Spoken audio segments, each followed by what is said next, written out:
Merry Christmas, everyone! We've got a brand new ride to announce today, and we're so excited about it. We're introducing our brand new roller coaster, the Cheddar Chase.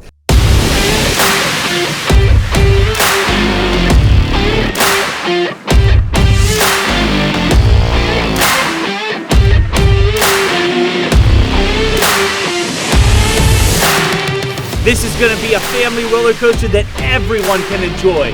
We've got the Centipede for the little ones, we got the Rampage for those thrill seekers, and now we're going to have the Cheddar Chase, which is going to be a wild mouse coaster that's going to take over the skyline of the back of the park. This ride is going to be almost 50 feet tall, nearly 1,200 feet of track with tons of twists and turns all over the place. There's going to be drops, there's going to be individual cars so you can ride with your family, and you guys are going to have a ton of fun.